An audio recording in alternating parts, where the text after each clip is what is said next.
Hi, today we're going to talk about how to create a brief for your architect, and I'm going to cover off the 5 key things that I think are most important to set your project off on the right foot.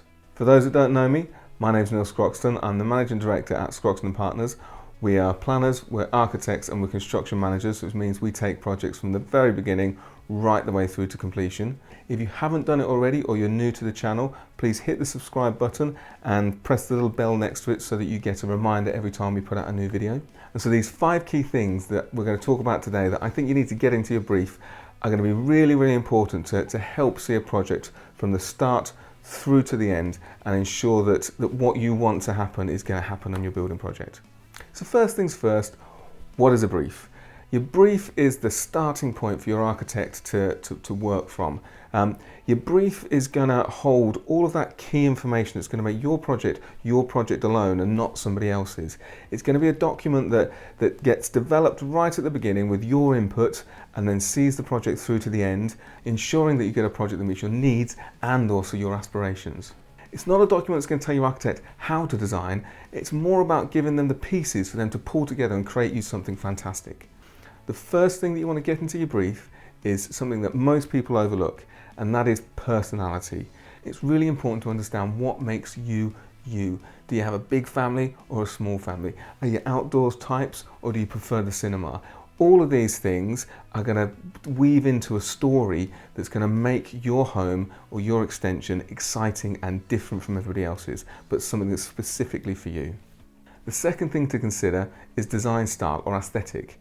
Are your tastes traditional or are they contemporary? Do you like lots of colour or do you want something that's a white clean box? Do you like lots of material, stuff that you can touch, some texture, or do you want smooth, hard surfaces? Knowing this at the beginning of a project will help you choose who you want to work with, but also help them understand how to present back to you and explain the design as well as they can.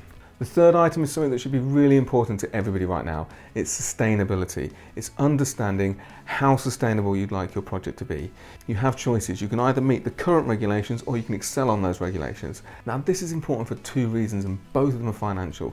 The evidence shows that sustainable projects are cheaper to run. Once you've built a building that has a sustainable backbone, it has a lower running cost than its neighbour that's maybe built to the current standards. However, depending on how you want to be sustainable, it can affect your build cost. And so getting in at this early stage what your intentions are will allow your designer to really advise you properly so that they can understand what's possible for your current design budget, but also what's the impact going to be moving forward.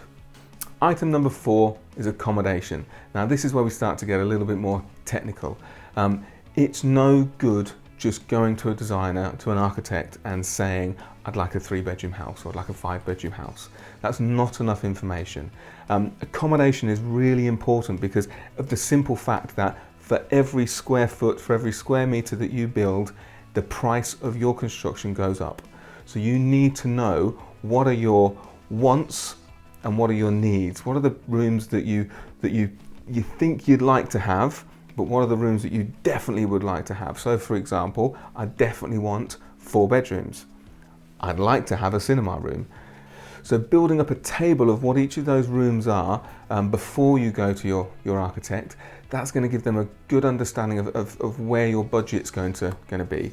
You don't need to know exactly how big all of those rooms are going to be, although it is worth having a stab. For example, if you know that the lounge that you're sitting in right now is too small and you'd like a bigger one, that's a starting point. That at least gives some indication as to scale and size. But certainly the types of rooms that you want and the functions that you want to get into those rooms, that's really important because that's going to drive the basis of your cost plan for the project to move forward. And finally, point number 5 for your brief is time. Now, this is one of my favourite ones because I can't tell you how many times I've sat down with people who have told me that they want to have their project finished by Christmas. That is not a good or constructive way to advise your designer. A better thing to do is to put down some key dates. So it might be that you're planning to be away for a particular time over the next 12 months or so, or it may be that something's happening with your finances that's going to release some money or mean some money gets tied up. These are the sort of things that you want to advise your architect on, so that you can talk sensibly about how long it's going to take to design the project, how long it's going to take to get through planning permission and building regulations, how long it's going to take to talk to a builder, and then how long it's going to take to build. So because you probably don't have the experience of working within the building industry, it's probably not worth giving a target completion date unless you're very, very realistic. Instead of that, it's better to give those time constraints that are going to come up, so that your architect can best advise on when this project is likely to complete. So to recap, if you can get those 5 key things: personality, design style, sustainability, accommodation, and time into your project brief, you're going to create a fantastic document that you can hand over to an architect that's really going to start your project off well. It's going to be the document that helps to talk around your budget. You know, if you've watched previous videos of ours where we talk about how to set a budget for your project, this document is going to help your architect understand whether or not that budget is realistic for the project that you want to create, and it's going to be a real talking point to kick that project off in the right direction. I cannot stress enough, if you don't brief your architect properly, you will end up disappointed with the results that you get, either because you'll get to the point of tendering for a building that you just can't afford, or you'll miss a trick and at the end of the project it just won't be for you. It'll be a generic something that anybody could have had, and what we really want to do is make sure that we're designing things that are perfect for you. As always, thank you for watching, and I hope this was useful. Please make comments below if there's anything that you think we could improve, or if there's any other topics that you'd like us to discuss. Please subscribe and tick the little bell so that you're reminded when we put new videos out. My name's Neil Scroxton, and this has been How to Create a Project Brief.